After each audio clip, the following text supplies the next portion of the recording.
So lovely, good evening. Welcome to Camnet Television News. My name is Jeffrey Ziambo to present. Our headlines in the news tonight: MBALA small-scale farmers bemoan the late distribution of farming inputs. Zambia Federation of Employers condemn dismissal of employees demanding better wages. Socialist Party describes debt restructuring as a disaster. In international news, deadliest strike of Sudan conflict hits OMDURMAN. At least 22 people killed. And in sports news, Zambia records its first win at the COSAFA. On Monday, 10th July 2023, on National Matters, we take a look at human rights concerns in Zambia. Join Pastor Moses Chilipa as he hosts Ambassador Emmanuel Mwamba. Our role is to be constructive, to help build the country. We are not hostile, we are not political enemies. For us, the rivalry that we share is just to ensure that this country is run better. Ministry of Information and Media Director Spokesperson Tawo Kawana. There is construction going on in every constituency in Zambia. And Zambia Police Spokesperson Ray Hamonga. People have been issuing derogatory statements against the head of state, defamation statement, bordering on defamation. We have just gone to pigeon like a fish, just get them and take them and bring the police, and they're arrested. Invite others to participate through phoning, on Skype, Zoom, WhatsApp, and text messages. Make a dent with us. Camnet TV, not just another channel.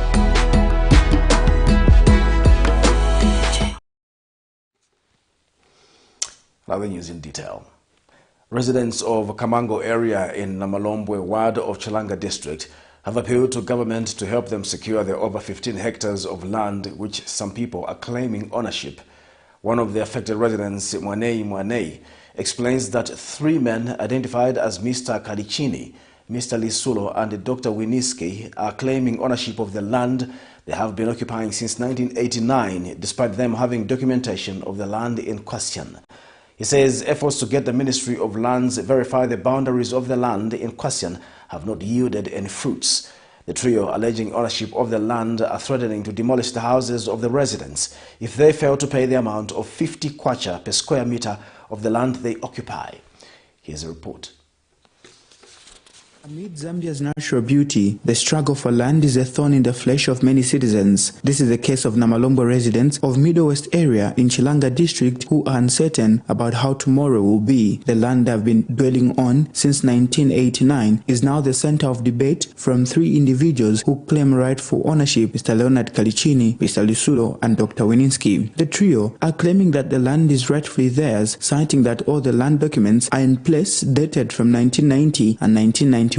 But the community says the land in question was for Mr. Stephen Makate, who later allocated land to Mr. Roger Tembo and Mr. Bitsaide Letsijere, believed to be among the first settlers on the land, who died between 2019 and 2021. The residents have questioned why the land dispute has only surfaced after the death of the first settlers on the land in question. In a letter dated 9th September 2022, the community wrote to the Ministry of Land requesting for verification of the land in question, L47 64M, L54 11M, and L27 340M, which to date has not been verified. They are requesting that the approved sketch maps of the land in question be made available by the ministry, alleging that the trio who are claiming ownership have created a WhatsApp group where they are intimidating occupants on the said land. Tonight I request kuti tishirikishe mafamu yao batuuze maboundaries yao pano yapera.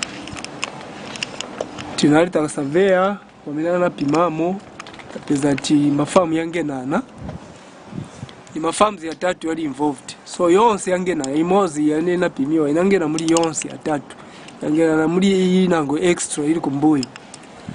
So if it is wakutiva Minister of Lands songa pase title pa mafamu yangenana nichifuka chache ti doubting amaning. That's why tonight I request kuti kubere boundary verify Minister of Lands kuti waburi waite survey still a problem in chance so abwera. And then ichilango cho dabwisa nchakuti pamene wakamba kuti mafarms ayo ni yawo vambodalo charging abantu tikalibe kugwirizana kuti tite conclude pa issue ba charging kudala abantu mosagwirizana.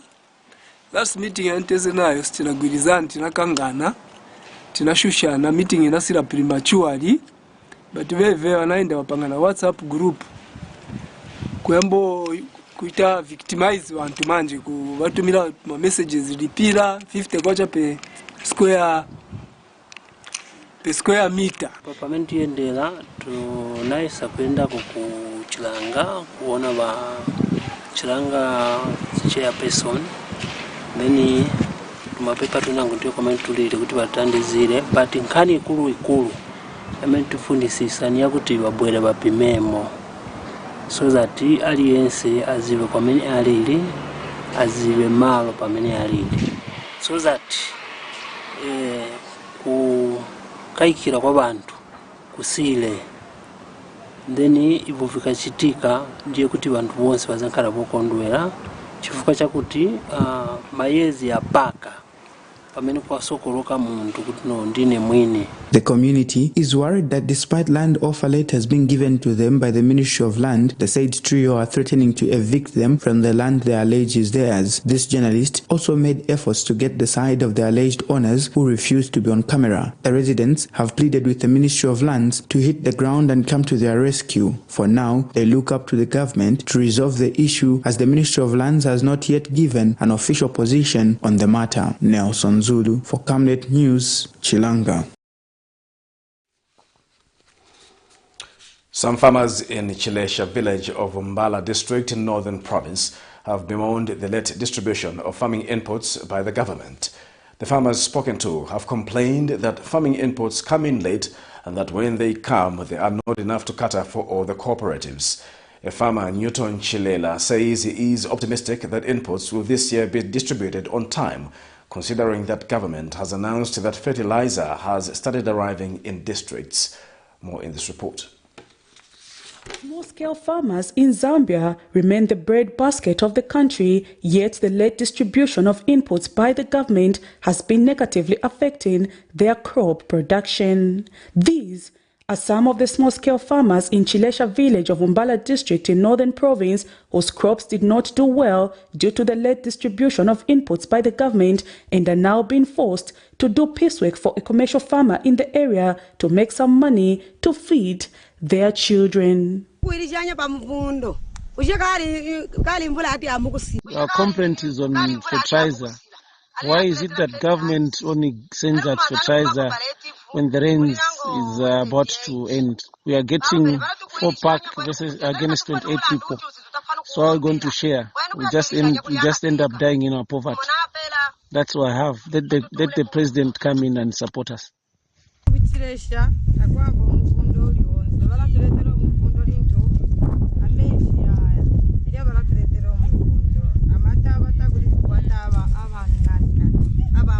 And the farm owner, Newton Chilela, says he is optimistic that fertilizer will be distributed on time, considering the fact that government has announced that it has started sending inputs to the districts. One of the single biggest challenge for us is fertilizer, the inputs, because I think last year we had the challenge in terms of deliverables. These were delivered towards the end of December, and some by January they have not received their inputs. So I'm very optimistic this year with the pronouncement from government coming forth that this year they've already started the distribution of inputs into the provincial centers. So hopefully that before the onset of the rains we should expect to receive the inputs. Although the majority are small-scale farmers and they depend on these inputs. And also with the debt restructuring that we've seen, it has kind of brought a lot of excitement within the small-scale farmers, and their expectations are that next year, as we go towards October, when the finance minister will be now pronouncing the budget for 2024, our expectations are that there will be more allocation into the farming sector. With small-scale farmers being the majority in Zambia, there is need to come up with a proper mechanism that will ensure that inputs are delivered on time to minimize on the losses. Prudence Chota reporting for Camnet TV News. Some charcoal traders in Lusaka's Mutendere compound have expressed willingness to stop the sale of charcoal in the wake of the worsening climatic conditions of the country. Lucy Banda says she is willing to stop the selling of charcoal, provided government provides an alternative to her business. Another trader, Austin Mulenga, says he appreciates the effects of charcoal burning on the climate, but says it is his only source of livelihood.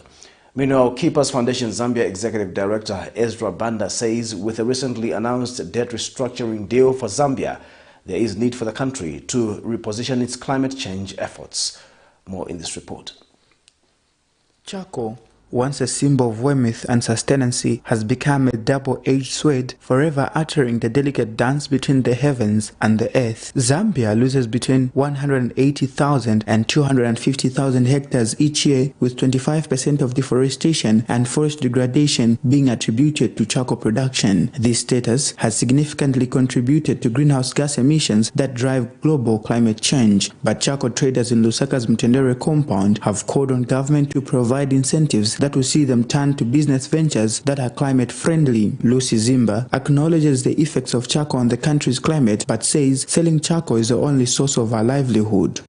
Tireke tisiye kulisa malasha bazati pasa business bwanje tiyambe kukunzisamo bana tiyambe kudyeramo mwamene ubu bazati pasa anchito bwanji sasonga kwanza uditwalesa osalisa mutembo bangalese walina mpavu batweneke bantu bagopolesa muntu bampasa voshita vikulu voisa tia asiye chija apeze vamenenze upeze vanhu vamapachi basati muntu vamuiseka bekule siye nisukule betemele wazati asebebhuma tema mitengo kumafamu kulivemene mamatema mitengo kumafamu so akaboresa na ifuta dawo kuno titengamo ka 20 kwacha ka 30 so chapi malasha so chikulive boma ngati alamu akaisunga so chikati alamu ti mitengo siyane kuchua so yo fiti today kukambutireka kujua mitengo nikaboda malasha ndivile ngati ndozo tuyo wa business But Keepers Foundation Zambia Executive Director Ezra Banda says Zambia has a great opportunity to reposition its climate change strategy following the recent agreement to restructure the country's debt by its creditors. Mr. Banda says premium should also be placed on providing alternatives to those that rely on charcoal as a source of livelihood. There's no enough, this carbon which is coming out is absorbed.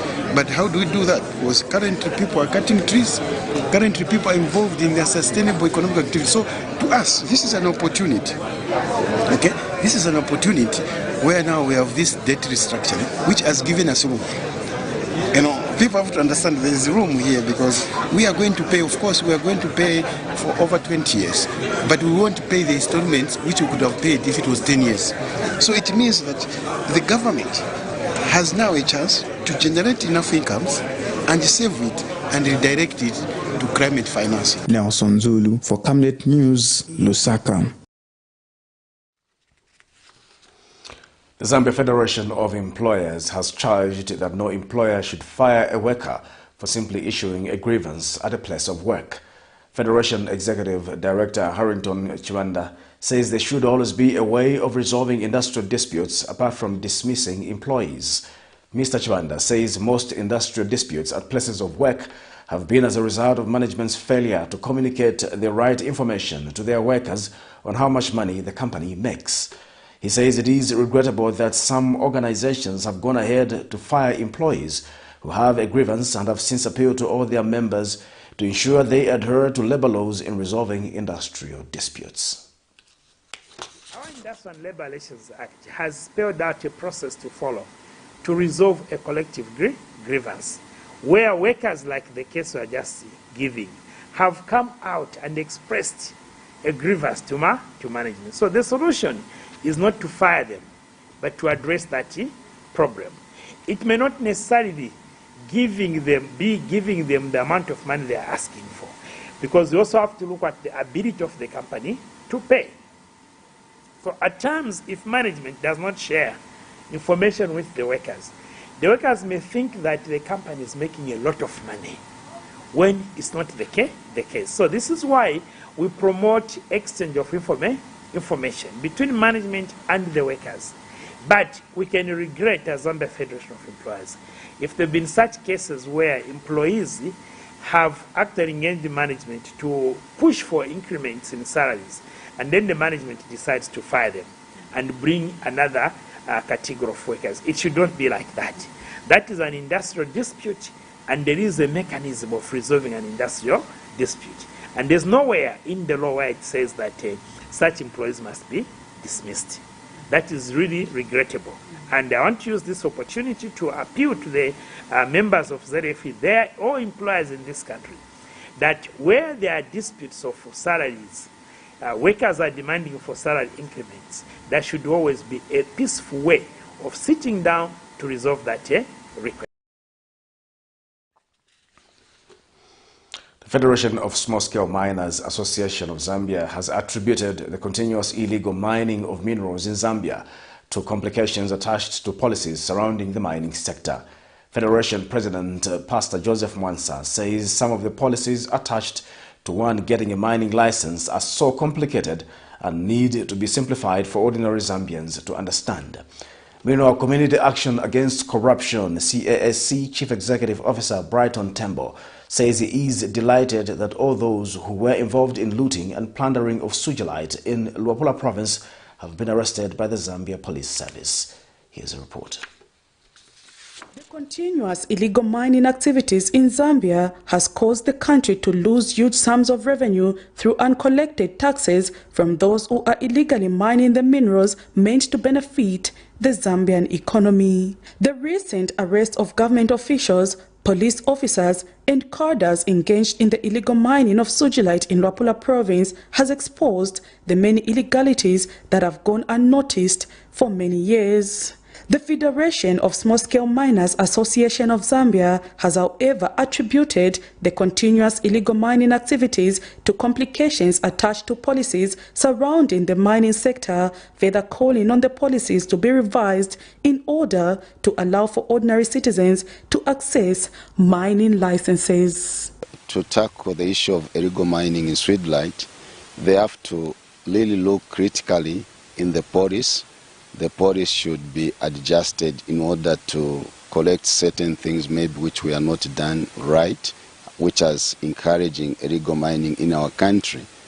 As we are working on the policy with the government of today, I would like to believe that at the end of the day, if we can simplify certain areas in the policy, we'll see the illegal mining being reduced. Meanwhile, Community Action Against Corruption Chief Executive Officer Brighton Tembo says he is delighted that all those who were involved in looting and plundering of Sujilite have been arrested and has thanked the UPND government for allowing the law to take its course. This arrest will help to bring to an end speculations that there were some people who were being shielded in that scandal. So that is a very good move, and it is a positive move in the fight against corruption, and it is a clear demonstration that the current fight against corruption has no sacred cows, because in most cases, going by our history and what we've experienced as Zambians, it is very much difficult to arrest high-profile people who are involved in corruption scandals because of interests that the powers that be do possess. The arrest of illegal miners is, however, not enough to resolve the challenges the mining sector is faced with, hence the need to ensure that the right policies are put in place which will not disadvantage any Zambian from benefiting from the country's wealth. Prudence Chota, reporting for Camnet TV News. Buy Z campaign has described the just-ended Zambia International Trade Fair as a success owing to the turnout of exhibitors, especially local companies. Addressing the press in Lusaka, Buy Z founder Evans Ngoma says the trade fair is an important event that helps companies to grow and creates a great platform for networking. Mr. Ngoma has also urged government through the Ministry of Commerce, Trade and Industry and the Zambia Development Agency ZDA to effectively collaborate with the private sector in order to host a number of such trade and investments promotion events across the country in order to encourage a culture of business networking. He says such events will help uplift the socio-economic status of the local businesses. Suggesting that the International Trade Fair event should be held twice in a year, so as to allow small and medium business to be exposed should be held on a rotational basis so as to allow other provinces benefit. Here, it means that, traditionally it's being held in dollar, but if they could shift the activity to another province, because there are many economic benefits. Those into hotels and lodges, I think they are the times when they are minting the most in terms of their revenue or bed space, because NOLA alone cannot accommodate all the showgoers, all the exhibitors. So most people would even go to Wansha, Kitwe, as far as Mufulira and Chingola. Can now confidently assert that the 2023 International Trade Fair was a great success, given the turnout of exhibitors, especially the local companies, and confirmation that trade fair indeed does help grow the company businesses. The successful hosting of this year's International Trade Fair can also be attributed to our national unity of purpose. Where there's peace, everything flourishes. Socialist Party General Secretary Dr. Cosmas Musumali has alleged that the much celebrated debt restructuring deal is a disaster for the country, as it is not a solution to the economic challenges Zambia faces. Dr. Musumali, who addressed the press in Ndola, says there was no need for the government to give tax holidays to the mining sector, as it could have raised the resources through taxes. He says the only thing that Zambia has gained from the debt restructuring deal is to prolong the payment period to the future generation. The party Secretary General has since challenged government to go back to taxing the mining in order to realize the much-needed revenue to repay back the debt. In a few months from now, the rating organizations are going to produce their statistics. And mark my words, the grading of Zambia is going to go low. Why? Because you have failed to pay debt. You have restructured it. Restructured is a sign of failure. And those rating organizations are going to lower down the grade of Zambia.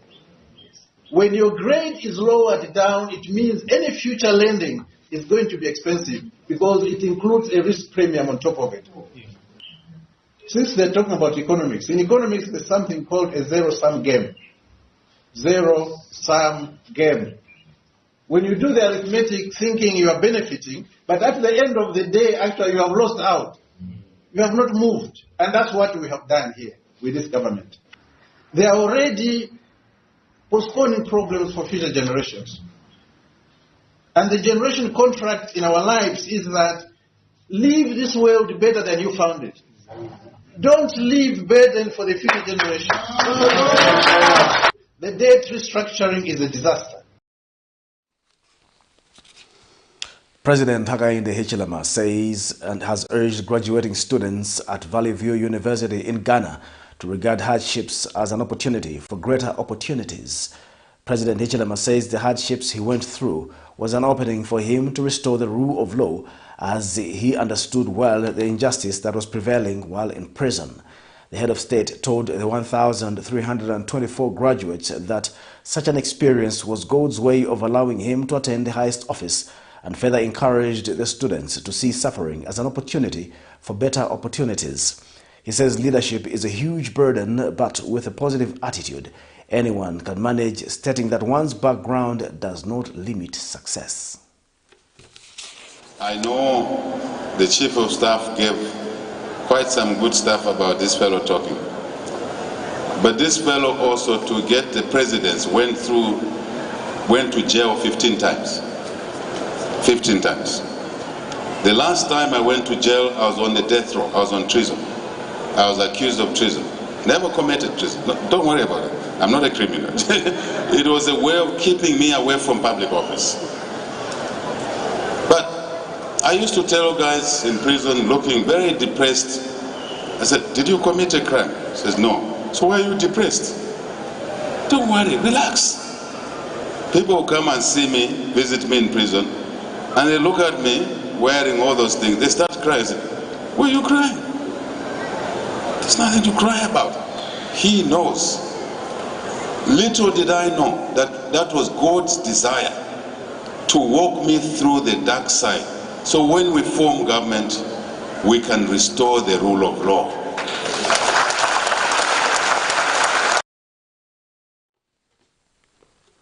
You're watching Camnet Television Main News. We'll take our first break. Join us for more news after the break.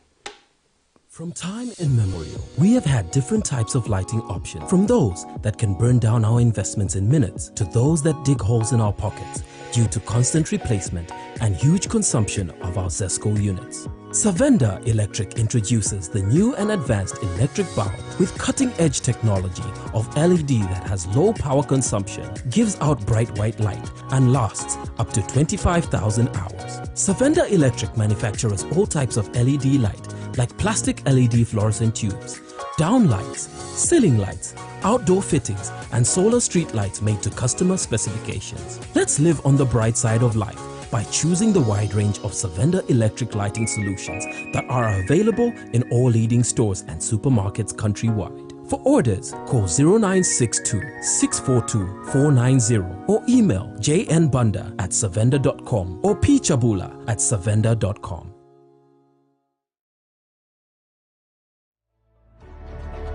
Water is life. Each drop counts and each must be cherished. Our tried and tested product meets all international standards. With our smart drip technology, we aim to deliver precision irrigation designed to reduce blockage and wastage, ensuring a high yield. RenGlow, your smart irrigation partner. On Monday, 10th July 2023, on National Matters, we take a look at human rights concerns in Zambia. Join Pastor Moses Chiluba as he hosts Ambassador Emmanuel Mwamba. Our role is to be constructive, to help build the country. We are not hostile, we are not political enemies. For us, the rivalry that we share is just to ensure that this country is run better. Ministry of Information and Media Director Spokesperson Tawo Kawana. There is construction going on in every constituency in Zambia. And Zambia Police Spokesperson Ray Hamonga. People have been issuing derogatory statement against the head of state, defamation statement, bordering on defamation. We have just gone to pigeon like a fish, just get them and take them and bring the police and they're arrested. Invite others to participate through phoning on Skype, Zoom, WhatsApp, and text messages. Make a dent with us. Camnet TV, not just another channel.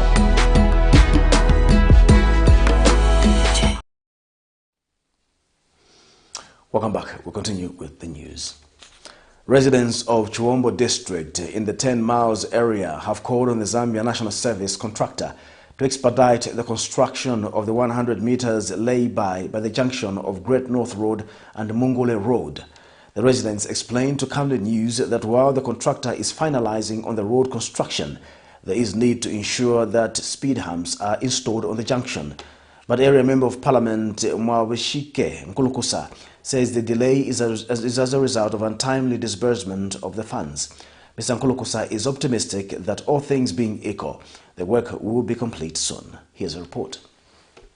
In an effort to ease congestion at the junction of Mungule Road and the Great North Road, the Zambia National Service were awarded the contract to construct a 100-meter lay-by on the roadside, but residents of 10 miles area in Katua constituency have called on the contractor to quickly finish the works for them to also strategize on their businesses. Others are calling for the installation of speed humps between the 10 miles junction to safeguard the lives of pedestrians. They explain that motorists have taken advantage of the open road to speed off while disregarding the presence of pedestrians along the stretch. To the people who are working on the road to just speed up the process on putting up the humps, because it has become a risk to most of the pedestrians. We are not able to cross the road so that easy. It has become a challenge. So if the process can be just but chitakoche speed up a little bit, then we appreciate on that. Because so far, for as long as the road is left open like this, it's a risk. So example, basically, congestion, yes, there will be no congestion, but the biggest challenge we have is installation of the humps. If that one can be done as soon as possible, then we can appreciate.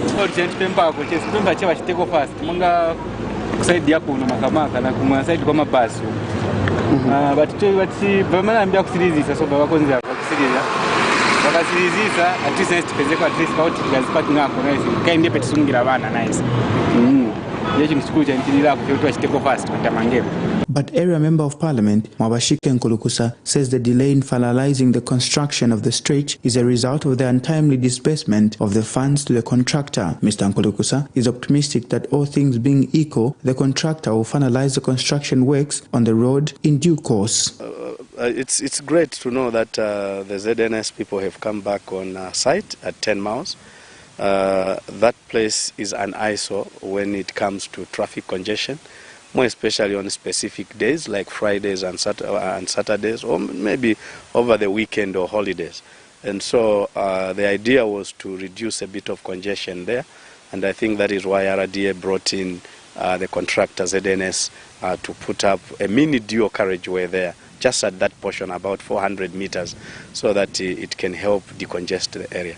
Of course, works had stalled, and I was told that it was due to erratic funding, but I think I have seen ZNS move on site, and I'm sure the funding has started coming in. Right now, as I was passing there yesterday, on the roadside, I have seen they've put bitumen. Nelson Zulu for Camnet News, Katuva. Minister of Education Douglas Yakalima has disclosed that pupils, teachers and unknown persons could have been behind the fire that swept through 3 dormitories at Capiri Girls National Technical School, according to police investigations. Mr. Yakalima says life could have been lost in the process and has appealed to the police to expedite investigations. Meanwhile, Mr. Yakalima has announced that the school will fully be opened on the 17th of July 2023, following its closure on May 18, 2023, after fire swept through 3 dormitories and destroyed pupils' property. This follows the partial opening of the school to examination classes on the 18th of June 2023. And Kwame Nkrumah University has donated 200 mattresses and 70,000 kwacha cash towards the reopening and renovation exercise of the dormitories at the institution. Persons living with disabilities in Mansa district of Lopula province are optimistic that the knowledge they have acquired at a 10-day workshop organized by Disability Rights Watch has given them the confidence to participate in elections. Here's a report. Different abled persons in Mansa district in Wapla province have come together to discuss ways in which they too can fully participate in politics. Exuda Chapa, who is visually impaired, is one of those who took part in a 10-day training organized by the Disability Rights Watch in collaboration with the Zambia National Women's Lobby. It has made us to be so courageous, even if it will mean us to stand, to involve ourselves in political participation. We are able to stand because we have been taught how to present ourselves in the public, the language to use. If we go, for example, in villages, we can know the language to use even in town. Other participants of this training have underscored the importance of involving persons with disabilities in politics. I am stating to the community that you should not discriminate us. We should be considered just like any other person. My disability cannot actually impede me from actually providing development to the community. For development to take place, it has to be inclusive. It's now primitive to say that persons with disabilities cannot participate in politics, because they are also part and parcel of the society. National Women's Lobby, who are one of the implementers of the project, shares on the objectives and why they settled for Mansa district. We are working in Mansa and Lusaka, mainly for the reason because of, in Lusaka, during our baseline study, we realized that Lusaka has the highest concentration of political parties.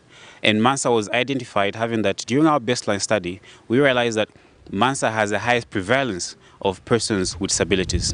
Kenneth Chomba, reporting for Zanis News in Mansa district.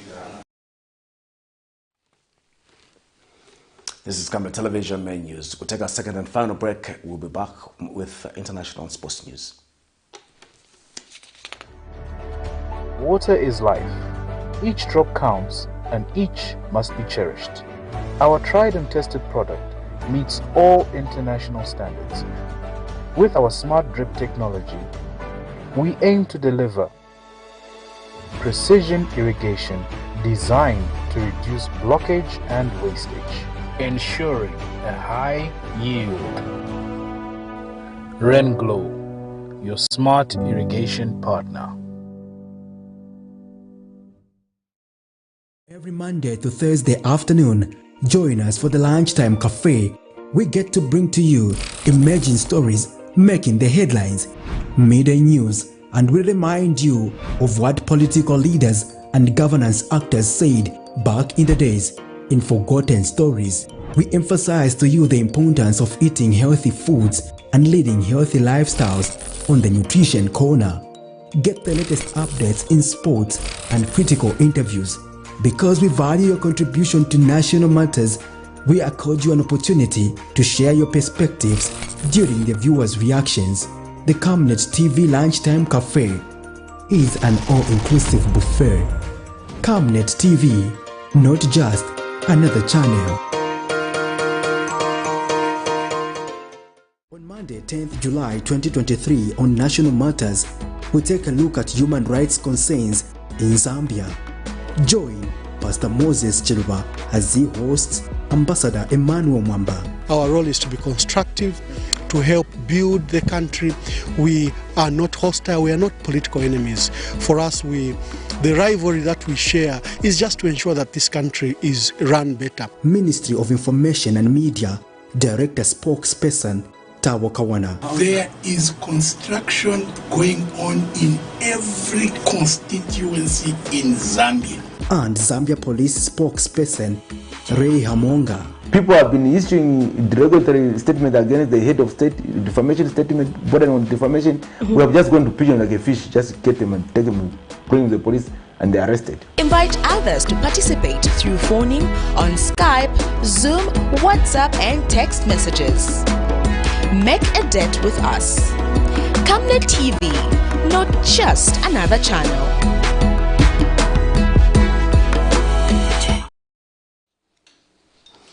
Welcome back. And now in international news, an airstrike in a Sudanese city on Saturday killed at least 22 people, health authorities said, in one of the deadliest air attacks yet in the 3 months of fighting between the country's rival generals. The assault took place in the Dar es Salaam neighborhood in OMDURMAN, the neighboring city of the capital Khartoum, according to a brief statement by the health ministry. The attack wounded an unspecified number of people, it said. Here's a roundup of international news for more. An airstrike in a Sudanese city on Saturday killed at least 22 people, health authorities said, in one of the deadliest air attacks yet in the 3 months of fighting between the country's rival generals. The assault took place in the Dar es Salaam neighborhood in Omdurman, the neighboring city of the capital Khartoum, according to a brief statement by the health ministry. The ministry further confirmed that the attack wounded an unspecified number of people. The conflict pitted the military against a powerful paramilitary group known as the Rapid Support Forces. Saturday's strike was one of the deadliest in the fighting in urban areas of the capital and elsewhere in Sudan. Last month, an airstrike killed at least 17 people, including 5 children in Khartoum. Meanwhile, the United Nations warned Sunday that the conflict-torn Sudan is on the brink of a full-scale civil war that could destabilize the entire region. Around 3,000 people have been killed in the conflict. Survivors have reported a wave of sexual violence, and witnesses have spoken of ethnically targeted killings. The United States seeks healthy economic competition with China and doesn't want to make other countries choose sides. That was U.S. Treasury Secretary Janet Yellen's message during her 4-day trip to Beijing. President Biden and I do not see the relationship between the U.S. and China through the frame of great power conflict. We believe that the world is big enough for both of our countries to thrive. The visit was part of a wider effort to stabilize the bilateral relationship, rocked by a long list of disagreements, ranging from technology restrictions to the war in Ukraine. We hope the U.S. side will take a rational and pragmatic attitude, meet China halfway, and work together. China wants the U.S. to lift billions in tariffs imposed by former President Donald Trump and to end sanctions that have strangled Chinese technology firms' access to semiconductors. But Yellen defended those restrictions. They are premised on straightforward national security considerations. They're not undertaken to gain economic advantage over China. She also criticized what she called an uneven playing field for U.S. firms operating in China and urged leaders in Beijing to speed up market. Agadesh, Niger, is currently in the grip of a blistering heat wave with high temperatures. According to the National Meteorological Agency of Niger, temperatures have soared to a sweltering 47 degrees Celsius in recent days. In reality, the heat I feel is a lot. I implore God to protect us. This year's heat has made all the inhabitants of Agadesh suffer. In addition to the heat, there are many power cuts. The heat this year is terrible. In addition to the impact on human life, this heat wave is also having negative consequences on livestock. The intense heat is causing dehydration and heat stress among animals, leading to a decline in their overall well-being and productivity. We don't understand this heat. It hurts people and animals. Sometimes we bring cows to sell them at the market, and because of the heat, the livestock can't stand up. The livestock get sick from the heat.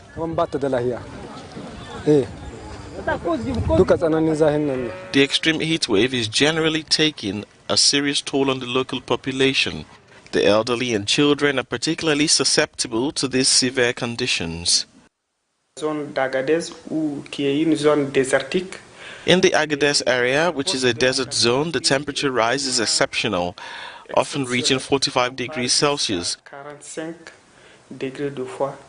This is unbearable for biodiversity in general, like the plants and animals. Earth's average temperature set a new unofficial record high on Thursday, the third such milestone in a week that's already rated as the hottest on record. We now have some sports news.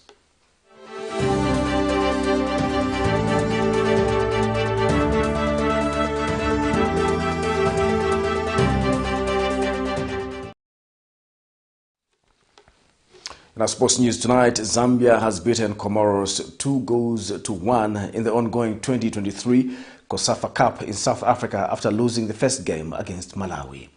The Chipolo Polo boys played the Kolek Chants of Comoros in the Group B COSAFA encounter, which was goalless during the first 45 minutes. The Copper Bullets opened the scoreline in the 51st minute through Frederick Mulambia before Afan Jambai leveled matters in the 74th minute.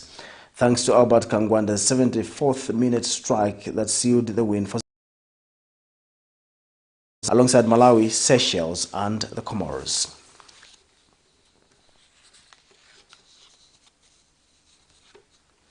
And still in sports news, there were fireworks for the Atlas Cubs in Rabat's Moulay Abdallah Stadium as Moroccan fans accompanied their players into Saturday night to pick up the trophy of the CAN Under-23. A 2-1 victory over Egypt at the end of the suspense was severed by the ecstatic fans. Here's a report. Fireworks for the Atlas Cubs in Rabat's Moulay Abdallah Stadium. Moroccan fans accompanied their players on Saturday night to pick up the star of the CAN Under-23 with a 2-1 victory over Egypt at the end of a suspense-packed match. Une belle victoire, c'est vraiment incroyable. great win. It's really incredible. A new experience, a great experience. There was a lot of stress, but in the end, it was an incredible experience.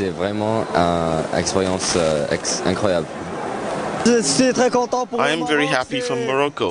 After the women, the men, everything, even the little ones, and even the babies. Wow, God. Thank you. Dima Maghreb. Indeed, Moroccan fans were carried away by the euphoria, so much so that their team suffered against the clinging Egyptians. Pushed to the limit, the Cubs had to dig deep to win 2-1 after extra time. A dream night for the North African country. We're very happy. Long live Morocco. My brother had said that Morocco would win, and it finally came true. Dima Maghreb. Que le Maroc allait gagner 2-1 et finalement ça s'est réalisé. Dima Maghreb. Dima Maghreb. Allez, Amine, dis Dima Maghreb. Dima Maghreb. Dima Maghreb. Voilà cette Coupe d'Afrique des Nations. The Under-23 African Cup of Nations came to a close with a fine victory for Morocco. The Moroccans beat the Egyptians by 2-1. A very fine final, but the Egyptians can console themselves with the place they booked at the Olympic Games. Along with Mali, they will be Africa's third representative at the Olympic Games in Paris in 2024. And tonight I am with a Moroccan supporter. Sir, how do you feel about Morocco's victory? I'm very happy, especially as the match was very difficult, and in the end it was a great victory. If you saw the atmosphere, it was beautiful, so we can only be happy after this. Congratulations in any case. The Moroccan fans are over the moon after this great victory. Je suis Wahani Johnson Sambou, envoyé spécial à Rabat pour Africa News. To Camnet television news, the top stories once again. MBALA small-scale farmers bemoan the late distribution of farming inputs. Zambia Federation of Employers condemns dismissal of employees demanding better wages. Socialist Party describes debt restructuring as a disaster. And in international news, deadliest strike of Sudan conflict hits OMDURMAN, at least 22 people killed. And in sports news, Zambia records its first win at the COSAFA. Our Camnet verse of the day is coming from the book of Habakkuk 2, verse 2-3. And the Lord answered me and said, write the vision and make it plain upon tables, that he may run that readeth it. For the vision is yet for an appointed time, but at the end it shall speak and not lie. Though it tarry, wait for it, because it will surely come, it will not tarry. Thank you for watching Camnet Television. I'm Jeffrey Zambo. Good night.